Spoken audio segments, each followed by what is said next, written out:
Thanks, Mr. Speaker. So we are debating today because the Conservatives have brought a motion forward asking the government to renew its commitment to the Kinder Morgan pipeline. This is precipitated by what looks like, we hope, will be a New Democrat Green cooperative government in British Columbia, which has released its cooperative agreement saying, quote, immediately employ every tool available to the new government to stop the expansion of the Kinder Morgan pipeline, the seven-fold increase in oil tanker traffic on our coast, and the transportation of raw bitumen through our province. Well, that's just for the public. That's why I think we're debating this today, because the Trudeau government has already given the green light for this project. So I'm going to talk about the risk of bitumen spill from oil tankers on BC's coast. I'm going to talk about the fire risk at the Burnaby tank farm, the broken promises to respect First Nations consent, harm to orca whales,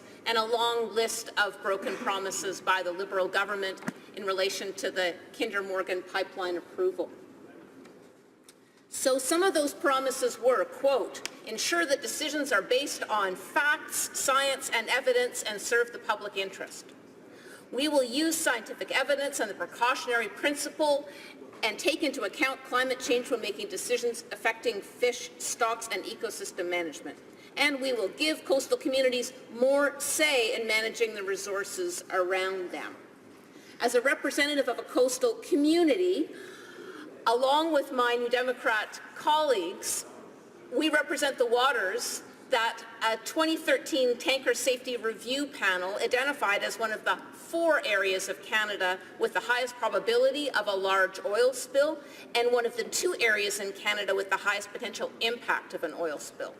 Now I want to talk about that risk and what the government's plans are to accommodate it. A 7-fold increase in oil tanker traffic laden with bitumen means that inevitably there is an increase in risk. The impact of bitumen is something that we're still learning about as a country. It's an unrefined product, it's viscous, sticky, it needs a diluent in order for it to flow through a pipeline, and the volatility of diluted bitumen was identified in the Kalamazoo spill in the United States several years ago as being extremely volatile and having a big human impact.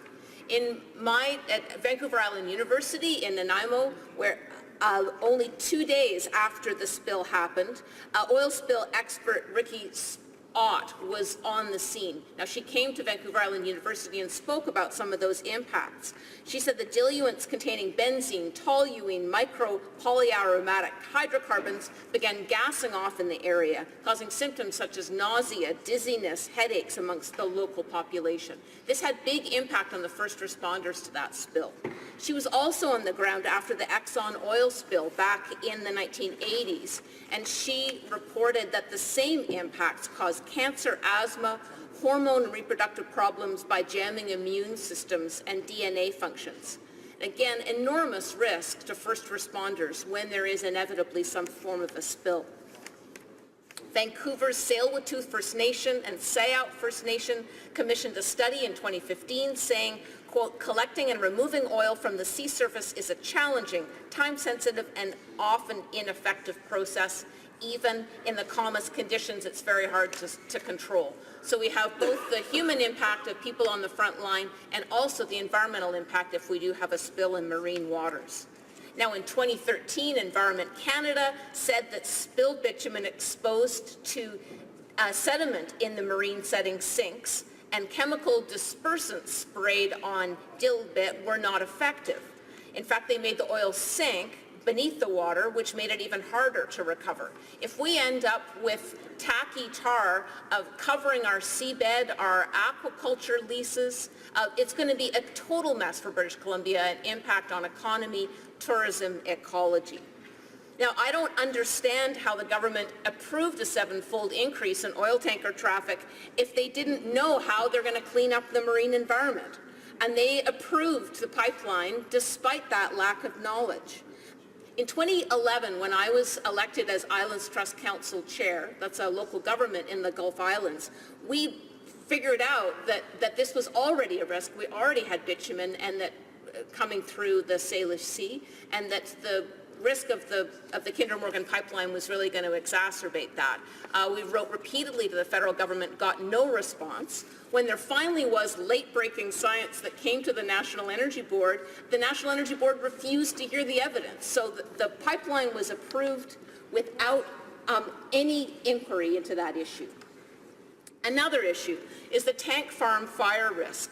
The Burnaby Fire Department said, quote, the tank farm from Kinder Morgan, its design creates situations where firefighting is not possible. And, quote, there's a very real risk of inextinguishable multi-tank fire events. My friend and constituent Bob Bosson writes, quote, no one wants a major tank farm fire, including the oil companies, so everyone employs the best safety measures they can.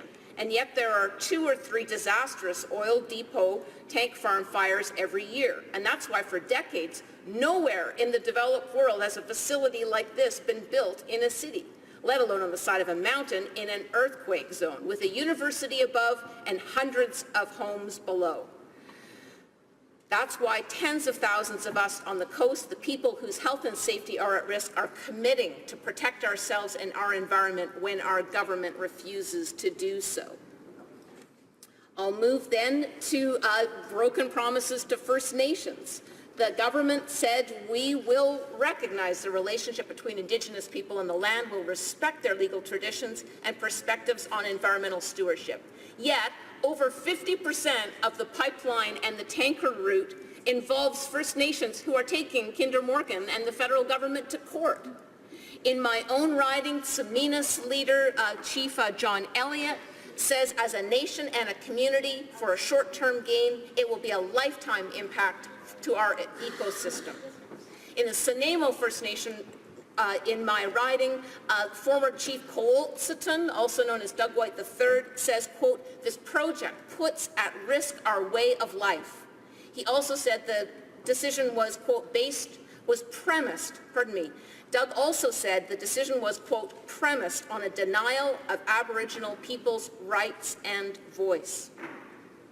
We also had evidence from the Sayout First Nation and from Raincoast Conservation Society at the National Energy Board that orca whales would be harmed by increased noise, decreasing their ability to communicate, acquire food, and to survive.